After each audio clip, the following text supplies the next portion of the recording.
at the beginning of COVID. It seemed like, okay, you have this virus. It seems like it's killing a lot of people. I don't know, like we didn't know at the time how dangerous it was going to be. So at the beginning, it kind of seemed like, okay, we should give a little bit of deference to the government and the health authorities on how we should play this. But when it went from, 2 weeks to flatten the curve to, and like in the beginning, it was like, okay, there aren't enough masks. Masks aren't that important. To then it's like, oh no, you have to wear a mask. And, everything was shifting around. It just became very difficult to kind of follow. And this really hit the most extreme, I'd say, during the Biden administration when they were trying to roll out the vaccine program. And now I'm generally pretty pro rolling out vaccines. I think on balance, the vaccines are more positive than negative.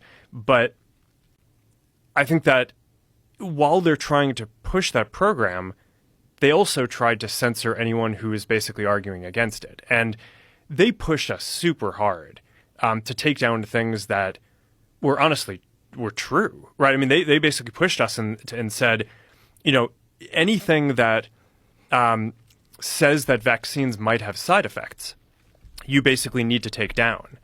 And I was just like, well, we're not going to do that. Like, we're clearly not going to do that. I mean, that is kind of inarguably true. Who is they? Who's telling you to take down things that it was talk about vaccine side effects? It was people in the Biden administration. I think it was I wasn't involved in those conversations directly, but I think it was. How difficult is that to not be involved in those conversations directly? That's got to be strange too, right? Because you're running the company, but there's clearly you're moderating at scale that's beyond the imagination. The number of human beings you're moderating is fucking insane. Like, what's a Facebook?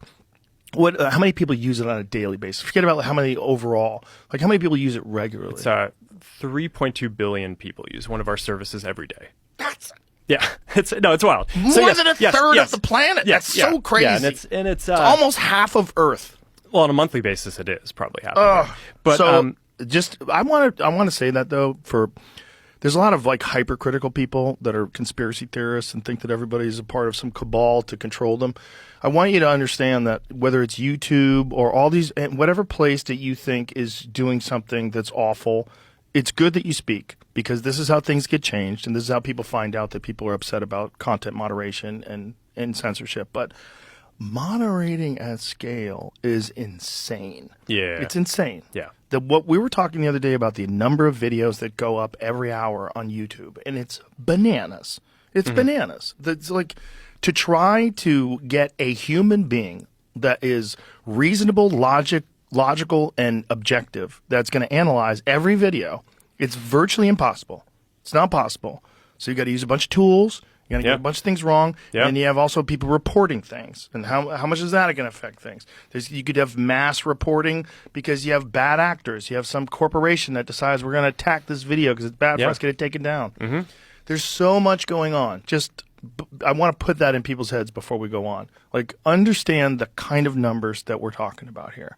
Now understand you have the pandemic, and then you have the administration that's doing something where I think they crossed the line, where it gets really weird, where they're saying what you were saying. They were trying to get you to take down vaccine side effects, which is just crazy.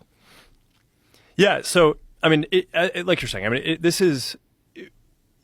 it's so complicated, this system, that I could spend every minute of all of my time doing this and not actually focused on building any of the things that we're trying to do. AI, glasses, the future of social media, all that stuff. So I get involved in this stuff, but in general, we have a policy team. There are people who I trust. There are the people who are kind of working on this on a day-to-day basis. And the interactions that I was just referring to, I mean, a lot of this is documented. I mean, because Jim Jordan and the House had this whole investigation and committee into the kind of government censorship around stuff like this. And we produced all these documents and it's all in the public domain. I mean, basically, these people from the Biden administration would call up our team and scream at them and curse. And it's like these documents it's all kind of out there. Oh, did you record any of those phone calls? I don't think we, but I think I want to listen. I mean, there are emails, the emails are published. It's all kind of out there.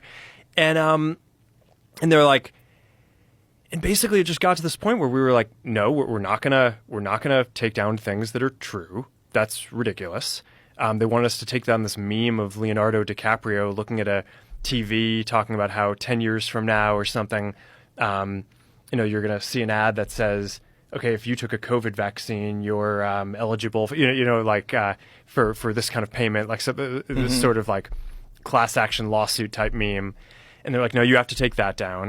And we just said, no, we're not going to take down humor and satire. We're not going to take down things that are true. And then at some point, I guess, I don't know, it flipped a bit. I mean, Biden, when he gave some statement at some point, I don't know if it was a press conference or to some journalists, where he basically was like, these guys are killing people. And I don't know, then like all these different agencies and branches of government basically just like started investigating, coming after our company. It was brutal. It was brutal. Wow.